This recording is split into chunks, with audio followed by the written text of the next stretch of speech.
Screen पर अब दिख रहा होगा हमारा इनकम टैक्स का पोर्टल। सभी लोगों को स्क्रीन पर दिख रहा होगा हमारा इनकम टैक्स का पोर्टल।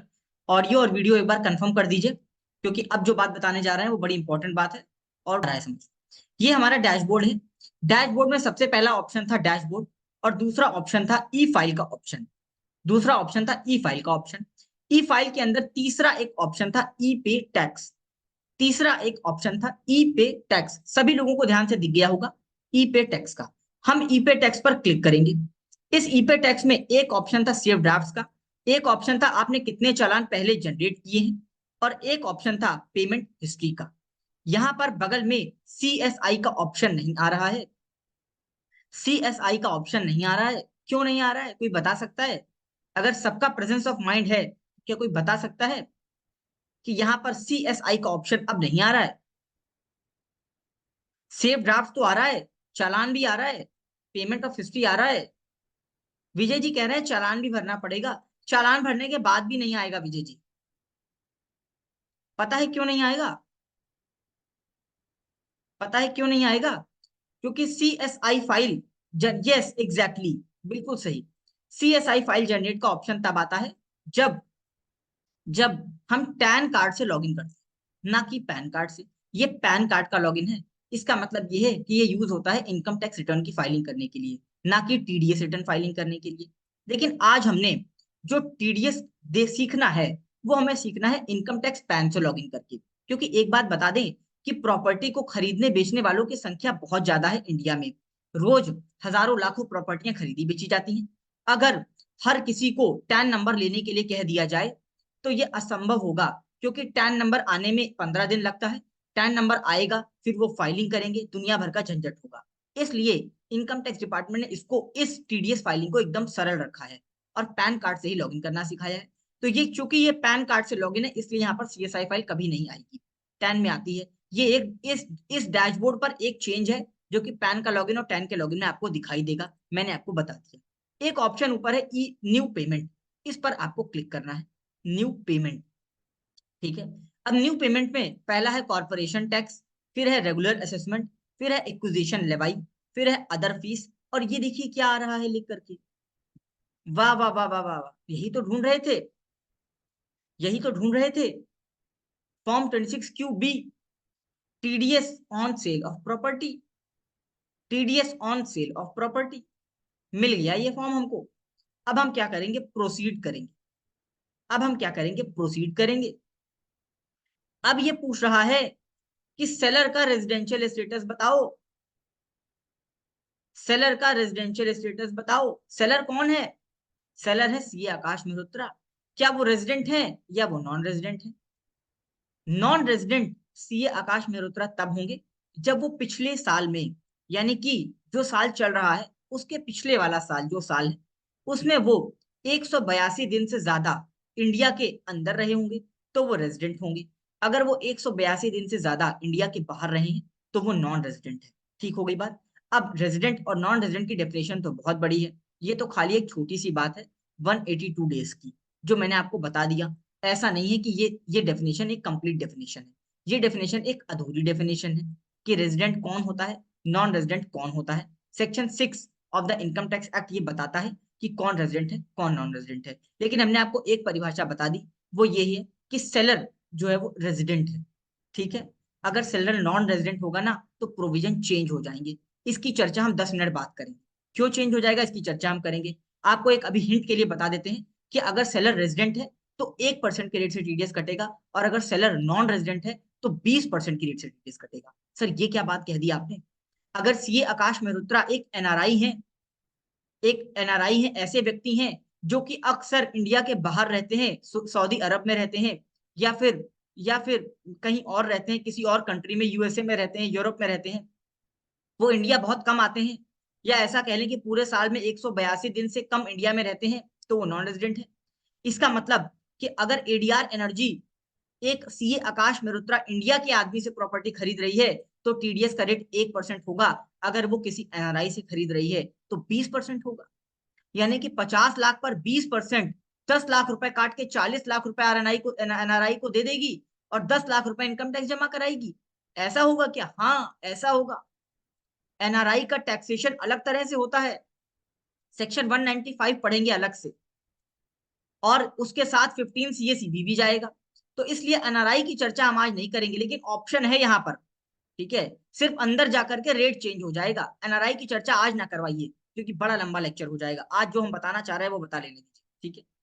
उसके बाद PAN of the buyer, buyer मतलब जो खरीद रहा है, तो खरीद कौन रहा है, एडीआर एनर्जी। और एडीआर एनर्जी का आधार नंबर बताइए। अरे राम राम, एडीआर एनर्जी का आधार नंबर कैसे हो सकता है, किसी इंडिविजुअल का तो हो सकता है, इसीलिए ये ऑप्शनल है, इसीलिए ये ऑप्शनल है, मैंडेटरी नहीं है। क्योंकि एक प्राइवेट लिमिटेड कंपनी का आधार नंबर नहीं हो सकता, इसलिए इस कॉलम को छोड़ दीजिए। तो बायर कौन है, ADR energy. Category of pan company है। अब इसका एड्रेस दीजिए, इसका एड्रेस देखिए अपने आप आ रहा है, क्योंकि आप इसी के पैन से लॉगिन कर रहे हैं।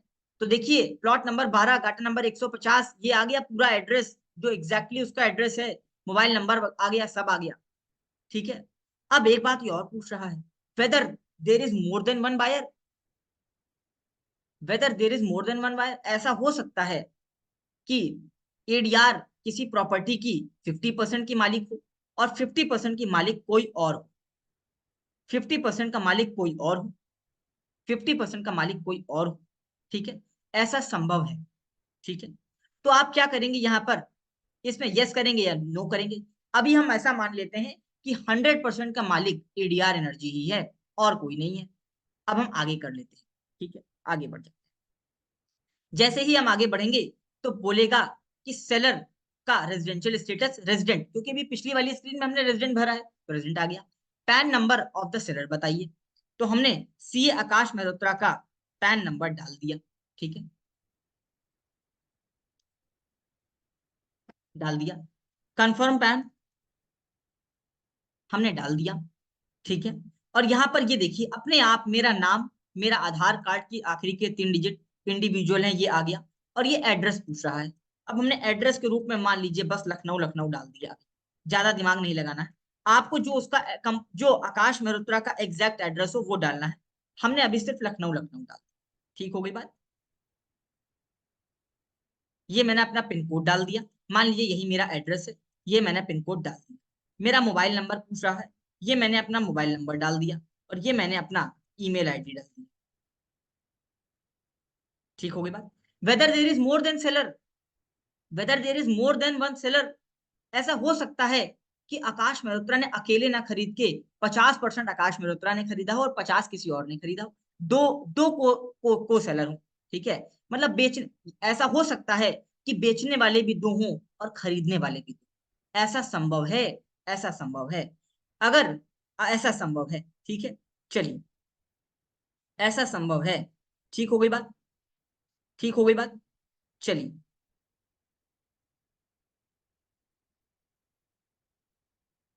ऐसा संभव है, तो अभी हम क्या करते हैं, अभी हम इसको क्या करते हैं, नो कर देते हैं। यहाँ पर सेलर भी एक है और बायर भी एक है, ठीक हो गई बात। कंटिन्यू कर देते हैं, कंटिन्यू कर देते हैं। कंटिन्यू करने के बाद, अच्छा क्या बोल रहा है, कुछ एरर आ रही है, फिर से कंटिन्यू कर देते हैं। कंटिन्यू करने के बाद अब क्या पूछ रहा है, प्रॉपर्टी कौन सी है, लैंड है कि बिल्डिंग है। अगर लैंड है तो नॉन एग्रीकल्चर होनी चाहिए, क्योंकि एग्रीकल्चर लैंड पे कटता नहीं है। और अगर बिल्डिंग है तो बिल्डिंग में शॉप भी आती है, अपार्टमेंट भी आता है, फ्लैट भी आता है, बंगलो भी आता है, और एक्सेट्रा कुछ और भी आता है, एक्सेट्रा कुछ और भी आता है। अब एड्रेस डिटेल, अब ये एड्रेस ना तो बायर की पूछ रहा है ना सेलर की पूछ रहा है, ये एड्रेस पूछ रहा है प्रॉपर्टी कहाँ की है।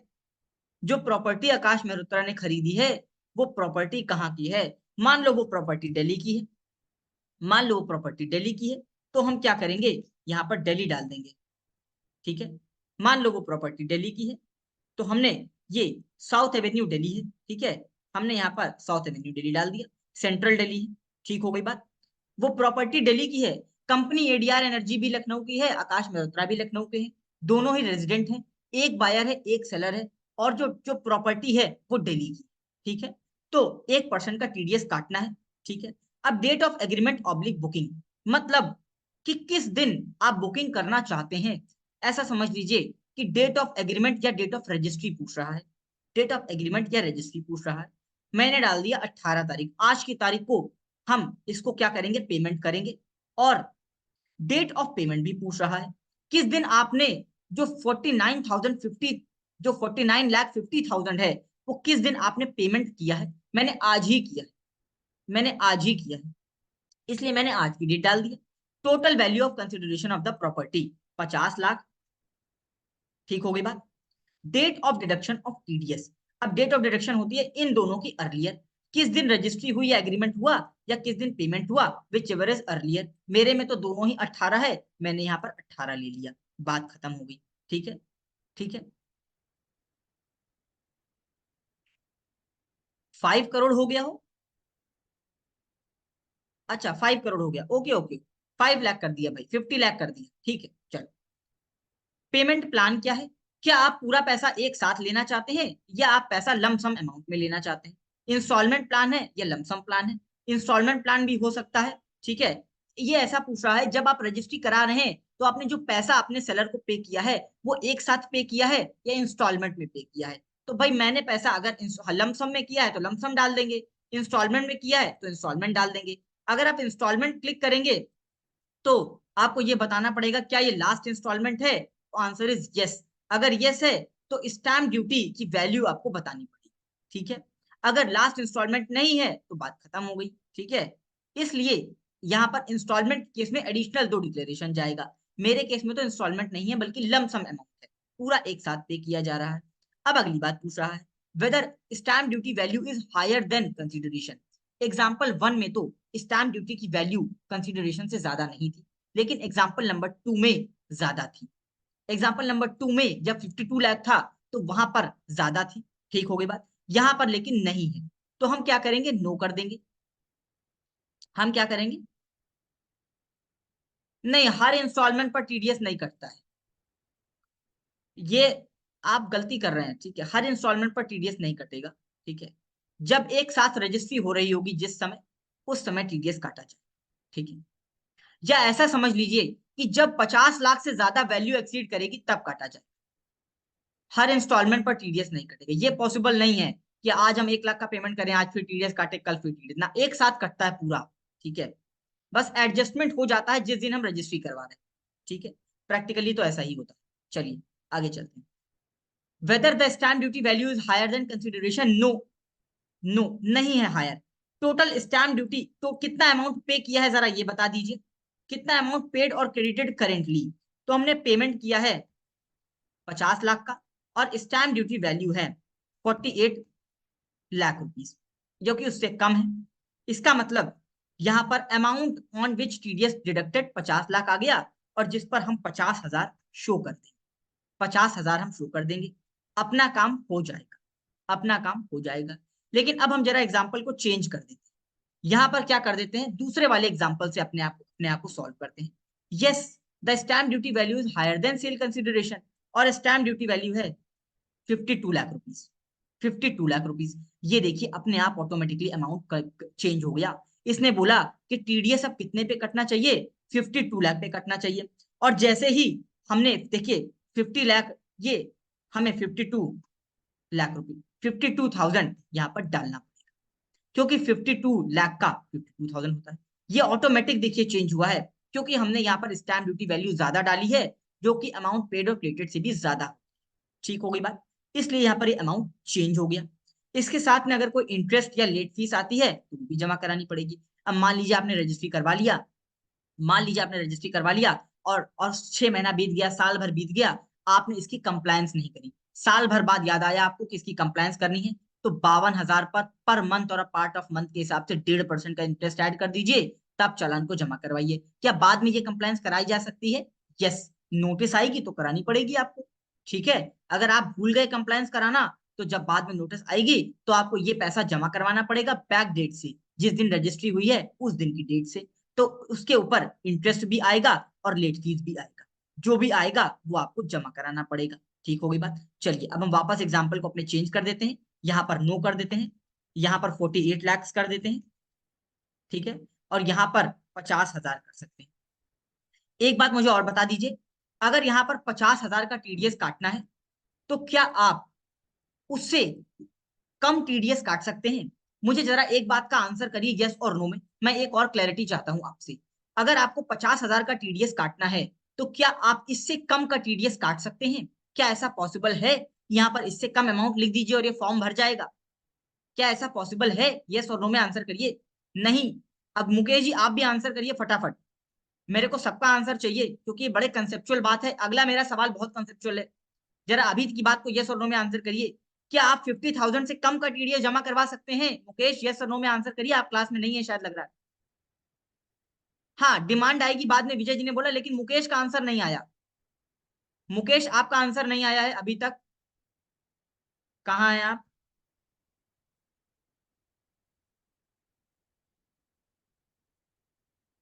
मुकेश आप शायद क्लास में नहीं है। अगर आप नहीं है तो ये बहुत गलत बात है। ठीक हो गई बात? हाँ डिमांड आएगा तो भाई जल्दी बोलो। ठीक है। हाँ डिमांड आएगा, लेकिन मैं बताऊं, ये हो सकता है ये फॉर्म ही फाइल ना हो। डिमांड तो बहुत बात की बात है, ये फॉर्म ही फाइल नहीं होगा। डिमांड तो बहुत बात की बात है।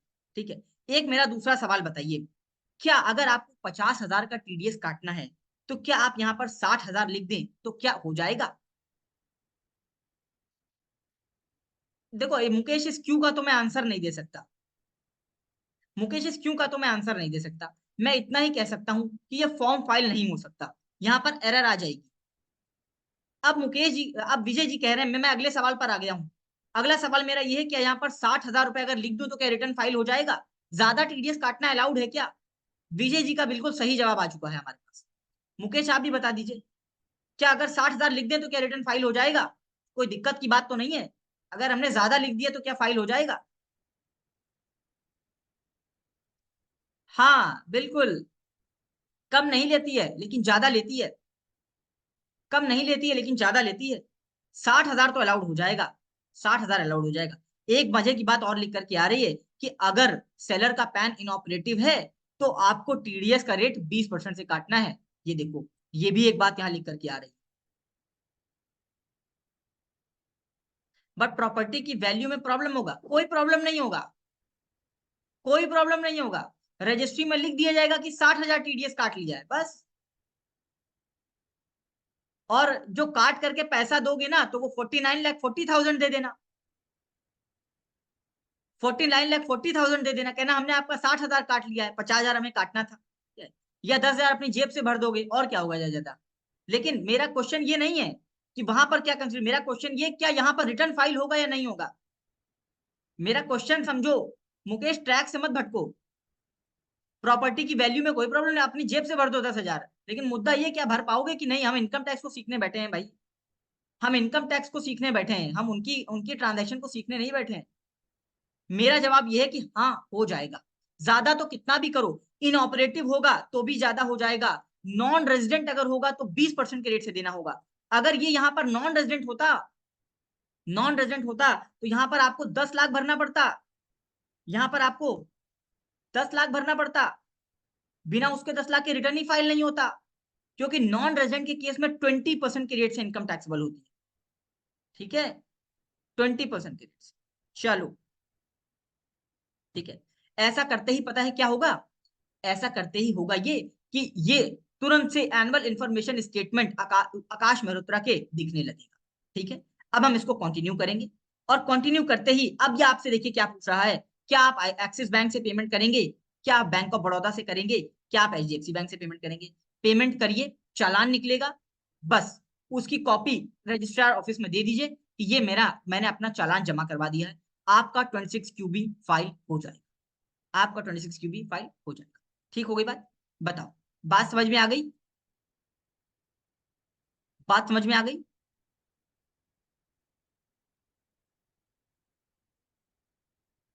चलिए, बात समझ में आ गई। अब एक बात और क्लियर कर देते हैं। एक बात छोटी सी और क्लियर कर देते हैं, 5 मिनट।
एक बात और आपको क्लियर कर देना चाहते हैं यहीं पर, जो बात मैंने अभी तक नहीं बताई है। मान लीजिए बायर दो हैं, परम्यूटेशन कॉम्बिनेशन अभी मैंने जो ये समझाया वो समझाया कि एक बायर एक सेलर है, बड़ा आसान काम है। लेकिन अगर बायर दो हैं और सेलर एक है तो क्या होगा? बायर दो हैं सेलर एक है तो क्या होगा? अगर बायर दो हैं तो दो फॉर्म 26 क्यू जाएंगी। अगर बायर दो हैं तो दो फॉर्म 26 क्यू जाएंगे, ठीक है। और एक फॉर्म 26 क्यू जाएगा बायर वन के नाम से और दूसरा जाएगा बायर टू के नाम से। दोनों का 50-50% शेयर है। दोनों का 50-50% शेयर है। इसका मतलब जब बायर वन अपना 26 क्यू जनरेट करेगा तो कंसिडरेशन लिखेगा 25 लाख और स्टैम्प ड्यूटी वैल्यूएशन लिखेगा 24 लाख, जिसमें टीडीएस आएगा 25,000 का, जो कि बायर वन जमा कराएगा। यही सेम काम बायर टू से होगा। बायर टू लिखेगा सेल कंसिडरेशन 25 लाख और स्टैम्प ड्यूटी वैल्यू 24 लाख, जिस दोनों में से विचएवर इज हायर मतलब 25 लाख पर 25,000 काटेगा और 24,75,000 ट्रांसफर कर देगा बायर वन किसको? सेलर को। और बायर टू किसको करेगा? सेलर को। सेलर एक है बायर दो है, तो यानी कि अब यहाँ पर दो फॉर्म 26 क्यूबी जाएंगे, एक बायर वन देगा और एक बायर टू देगा। दोनों की डिटेल आधी आधी हो जाएगी और पैसा भी आधा आधा ट्रांसफर करेंगे सब लोग। ठीक हो गई बात? ठीक हो गई बात? बताइए, बताइए। अब example change, example change. Buyer एक है और सेलर दो है। सेलर दो है और बायर एक है। इस केस में बायर के ही पैन से दो फॉर्म 26 क्यूबी जनरेट होंगे। बायर के ही पैन से दो फॉर्म 26 क्यूबी जनरेट होंगे, क्योंकि बायर तो एक है लेकिन सेलर दो हैं। पहले जब पहला होगा तो सेलर वन की डिटेल डालेंगे और दूसरा होगा तो सेलर टू की डिटेल डालेंगे और उसमें भी कंसिडरेशन क्या करेंगे? आधा आधा। एक बायर ने आधा आधा पैसा दो लोगों को दिया। एक तो केस ये था कि दो बायर ने आधा आधा पैसा एक सेलर को दिया, तो दोनों के अलग अलग पैन से दो फॉर्म 26 यूबी जाएंगे, एक बायर वन से एक बायर टू से। लेकिन एक दूसरा केस ये है कि बायर एक है और सेलर दो हैं, तो बायर के ही पैन से दो 26 यूबी जनरेट होंगे, पहला सेलर वन के लिए और दूसरा सेलर टू के लिए, और दोनों में वैल्यू आधी आधी कर दी जाए क्योंकि 50-50% की शेयर। और बायर जब पैसा ट्रांसफर करेगा तो 24-75 एक सेलर को देगा, 24-75 दूसरे सेलर को। अभी तक दो बायर थे तो दो बायर अपने अकाउंट से 24-75 एक सेलर को दे रहे थे, लेकिन अब एक बायर अपने ही अकाउंट से देगा तो पूरा पैसा 49,50,000, लेकिन आधा सेलर वन को देगा आधा सेलर टू को देगा और दोनों का अलग अलग फॉर्म होगा। ऐसा इसलिए किया गया ताकि दोनों सेलर पर टैक्स की लायबिलिटी लगाई जा सके।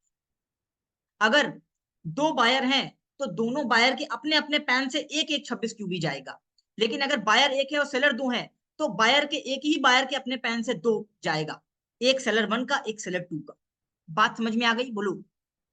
अगर दो बायर दो सेलर हैं तो कोई चिंता की बात नहीं है, बायर वन सेलर वन को दे देगा, बायर टू सेलर टू को दे देगा, तब तो कोई चिंता की ही बात, तब तो कोई चिंता की ही बात। बताओ, एडवांस लेवल की बात थी। हाँ, टोटल कंसिडरेशन 50 लाख का होना चाहिए। हाँ, अब कोई दिमाग ये लगा ले कि भाई 25 लाख तो 50 लाख से कम होता है तो टीडीएस मत काटो ना। टोटल कंसिडरेशन तो 50 लाख है। रजिस्ट्री पर जो कंसिडरेशन लिखा गया या जो स्टैम्प ड्यूटी वैल्यू लिखी गई, दोनों में से ज्यादा अगर 50 लाख है तो टीडीएस एप्लीकेबल है, भले ही उसका अमाउंट आधा आधा क्यों। मुकेश, अब तो बेटा ये कल बताएंगे कि आधा आधा क्यों, क्योंकि दोनों 50-50% के मालिक हैं। हो सकता है कोई 60-40 के मालिक हो सकता है कोई 30-70 के मालिक हो सकता है किसी का शेयर 10% 90% हो, तो उस हिसाब से कटेगा। हमारे एग्जाम्पल में आधा आधा है, 50-50 के मालिक है। मालिक कौन कितने का होगा ये तो अब आप उनसे पूछिए जिनका जिनकी रजिस्ट्री है। ये बात रजिस्ट्री में लिखी जाती है कि कौन कितने परसेंट का मालिक होगा। अगर आप और हम मिलकर रजिस्ट्री कराएंगे तो इस पर लिखा जाएगा कि आधे आधे के मालिक हैं या 60-40 के मालिक हैं। जितना शेयर होगा उसी शेयर में टीडीएस और उसी शेयर में आपको कंसिडरेशन देना पड़ेगा, उसी के हिसाब से 26 क्यूबी जनरेट। चलो, बात समझ में आ गई? दो बातें बड़ी एडवांस लेवल की थी, ये बातें शायद आपको पहले नहीं पता होंगी, ऐसा मैं यकीन से कह सकता हूँ। मुझे इसलिए पता थी क्योंकि मैंने ऐसे केसेस डील किए हुए हैं। रोजाना ऐसे केसेस आते रहते हैं जहां पर 2 बायर, 3 बायर भी होता है, 4 बायर भी होता है। ठीक है, अब आप सोचिएगा कि 4 बायर होगा तो क्या होगा। ठीक है, क्योंकि हो तो सकता है, अलाउड तो है, ऐसा तो नहीं कि अलाउड नहीं है। बायर 4 होगा तो चारों लोग अपने अपने पैन से एक एक 26 क्यूबी जनरेट करेंगे। ठीक है, अगर सेलर 4 हो गए तो एक ही बायर चारों सेलर का 4 26 क्यूबी जनरेट करेगा, चारों के पैन पर दिखेगा। ठीक है, अगर नहीं करेगा ना तो फिर एक सेलर पर दिखेगा, दूसरे पर दिखेगा नहीं, तो रिपोर्टिंग नहीं हो पाएगी ठीक से। अपने अपने शेयर के हिसाब से करें। ठीक है, चलिए अब हम सेशन को यहीं पर समाप्त कर रहे हैं। Thank you very much.